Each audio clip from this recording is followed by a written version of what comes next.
ಎಲ್ಲರಿಗೂ ನಮಸ್ಕಾರ. ಎಳ್ಳು ಬೆಲ್ಲ ತಿಂದು ಒಳ್ಳೇದು ಮಾತಾಡಿ, ಈ ಒಂದು ಮಾತು ಬರೋದೇ ಸಂಕ್ರಾಂತಿ ನೆನಪಾದಾಗ. ಯಾಕೆ ಎಳ್ಳು ಬೆಲ್ಲ ತಿಂದು ಒಳ್ಳೇದು ಮಾತಾಡಿ ಅಂತ ಇದು ಯಾಕೆ ಬಂತಪ್ಪ ಅಂತಂದರೆ, ಈ ಚಳಿಗಾಲದಲ್ಲಿ ಹೆಂಗಾಗಿರುತ್ತಂದರೆ ಮೈ ಒಡೆದಿರುತ್ತೆ. ಯಾಕಂದರೆ ಕೊಬ್ಬಿನಾಂಶ ಕಡಿಮೆಯಾಗಿ ಮೈ ಒಡೆದಿರುತ್ತೆ.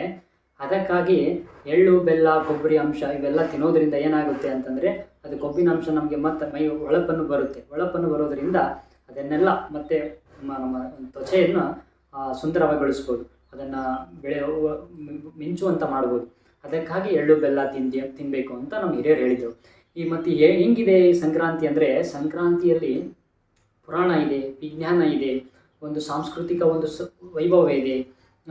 ಏನಪ್ಪ ಪುರಾಣ ಅಂತಂದರೆ, ಹೇಳ್ತಾರೆ ಏನಂತಂದ್ರಲ್ಲ, ಉತ್ತರಾಯಣದಲ್ಲಿ ತೀರ್ಕೊಂಡ್ರೆ ಸ್ವರ್ಗಕ್ಕೆ ಹೋಗ್ತಾರೆ ಅಂತ ಹೇಳ್ತಾರೆ ಇಂದು ಪುರಾಣದಲ್ಲಿ.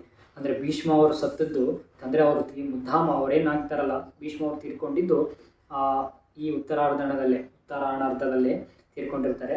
ಮತ್ತು ಇನ್ನೊಂದೇನು ಅಂತಂದರೆ, ವಿಜ್ಞಾನ ಏನಿದೆ ಅಂತಂದರೆ, ದಕ್ಷಿಣದಂತಿರುವ ಸೂರ್ಯ ಉತ್ತರದ ಕಡೆಗೆ ಬರಲು ಶುರು ಮಾಡುತ್ತಾನೆ. ಅಂದರೆ ಹೆಂಗಾಗುತ್ತೆ ಅಂತಂದರೆ, ಸಂಕ್ರಾಂತಿಯ ಮರುದಿನವೇ ಹಗಲಿನ ಸಮಯ ಜಾಸ್ತಿ ಆಗುತ್ತೆ, ರಾತ್ರಿ ಕಡಿಮೆ ಆಗುತ್ತೆ. ಇದು ಒಂದು ವಿಜ್ಞಾನ. ಮತ್ತೇನು, ಇನ್ನು ಹಿಂದಿನ ಹಳ್ಳಿ ಜನರು ಇದೆ, ಹಬ್ಬ ಸಂಕ್ರಾಂತಿ ಶುರುವಾಗಿದ್ದೇ ಹಳ್ಳಿಗಳಲ್ಲಿ.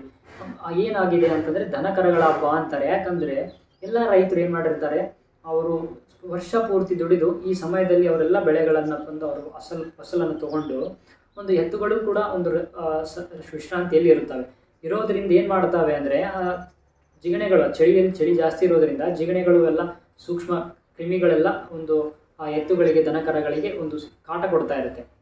ಕಾಟ ಕೊಡೋದ್ರಿಂದ ಏನಾಗ್ತದಪ್ಪ ಅಂತಂದರೆ, ಅದಕ್ಕೆ ರೈತರು ಬೆಂಕಿ ಹಚ್ಚಿ ಅವಕ್ಕೆ ಎತ್ತುಗಳನ್ನು ಅದರ ಮೇಲೆ ಜಿಗಿಸಿ ಖುಷಿ ಪಡ್ತಾರೆ. ಅಂದರೆ ಅದರಿಂದ ಏನು ಇನ್ನೊಂದು ರೀಸನ್ ಇದೆ ಅಂತಂದರೆ, ಕಾರಣ ಆ ಬೆಂಕಿ ಸ್ವಲ್ಪ ಶಾಖ ಸ್ಪರ್ಶ ಆದರೆ ಆ ಜಿಗಣೆಗಳು ಕ್ರಿಮಿಗಳೆಲ್ಲ ತೆಳಗೆ ಬಿದ್ದುಬಿಡ್ತವೆ ಬೆಂಕಿಯಲ್ಲಿ.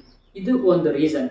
ಅದಕ್ಕೆ ಇನ್ನೊಂದು ಏನು ಕಾರಣ ಅಂತಂದರೆ, ಹಳ್ಳಿಗಳಲ್ಲಿ ಬೇರೆ ಬೇರೆ ಕಡೆಗಳಲ್ಲಿ ಎಲ್ಲ ಹೆಂಗಂದರೆ, ಯಾರಾದರೂ ಜಗಳ ಆಡಿ ದ್ವೇಷವನ್ನು ಸಾಧಿಸಿ ಅವ್ರು ಎಷ್ಟೋ ದಿನದಗಟ್ಟಲೆ ಎಷ್ಟೋ ವರ್ಷಗಟ್ಟಲೆ ಮಾತು ಬಿಟ್ಟಿರ್ತಾರೆ. ಅದೇ ಟೈಮಲ್ಲಿ ಊರಿನ ಹಿರಿಯರು ಎಲ್ಲ ಸೇರಿ, ಅವಾಗ ಹಿಂದಿನಲ್ಲಿ ಹೀಗಿತ್ತು ಏನಂದರೆ, ಇವರನ್ನು ಜಗಳ ಎಲ್ಲರನ್ನು ಕರೆಸಿ ಅವ್ರಿಗೆಲ್ಲ ಅವ್ರದ್ದೇನು ಜಗಳ, ಅವ್ರದ್ದೇನು ಮಿಸ್ಅಂಡರ್ಸ್ಟ್ಯಾಂಡಿಂಗ್ ಇದೆ ಎಲ್ಲವನ್ನು ಪರಿಹರಿಸಿ, ಎಳ್ಳು ಬೆಲ್ಲ ನೀವು ಅವರೊಬ್ಬರಿಗೆ ಅವ್ರು ತಿನ್ನಿಸಿ, ಇವರಿಗೆ ಇವ್ರು ತಿನ್ನಿಸಿ, ಎಳ್ಳು ಬೆಲ್ಲ ತಿಂದು ಅದು ಒಳ್ಳೇದು ಮಾತಾಡಿ ಅಂತ ಹೇಳಿ ಈ ಒಂದು ಸಂಕ್ರಾಂತಿಯ ವಿಶೇಷವನ್ನು ಹೇಳ್ತಾರೆ. ಹೆಂಗಂತಂದರೆ, ಇದೇ ಒಂದು ಸಂಕ್ರಾಂತಿಯ ವಿಶೇಷತೆ. ಹಳ್ಳಿಗಳಲ್ಲಿ ಏನಾಗಿದೆ ಅಂತಂದರೆ, ಈ ಒಂದು ಆಚರಣೆ ಹಳ್ಳಿಯಿಂದನೇ ಶುರುವಾಗಿದೆ. ಹಳ್ಳಿಗಳಲ್ಲೇ ಅದರ ಸೊಬಗು ಬಾಳೆ ಬೇರೆ ಇದೆ. ಎಲ್ಲ ಬೇರೆ ಬೇರೆ ಕಡೆ ಹೋಗಿರ್ತಾರಲ್ಲ, ಅವರೆಲ್ಲ ಬಂದು ಹಳ್ಳಿಗಳಲ್ಲಿ ಎಲ್ಲೋ ಒಂದು ಕಡೆ ಹೋಗಿ ಊಟ ಕಟ್ಕೊಂಡು, ಅದೊಂದು ಮನಸ್ಸು, ಅದೊಂದು ಚಳಿ, ಇದು ಒಂಥರ ಹಬ್ಬದ ಒಂದು ಆಚರಣೆಯಾಗಿರುತ್ತದೆ.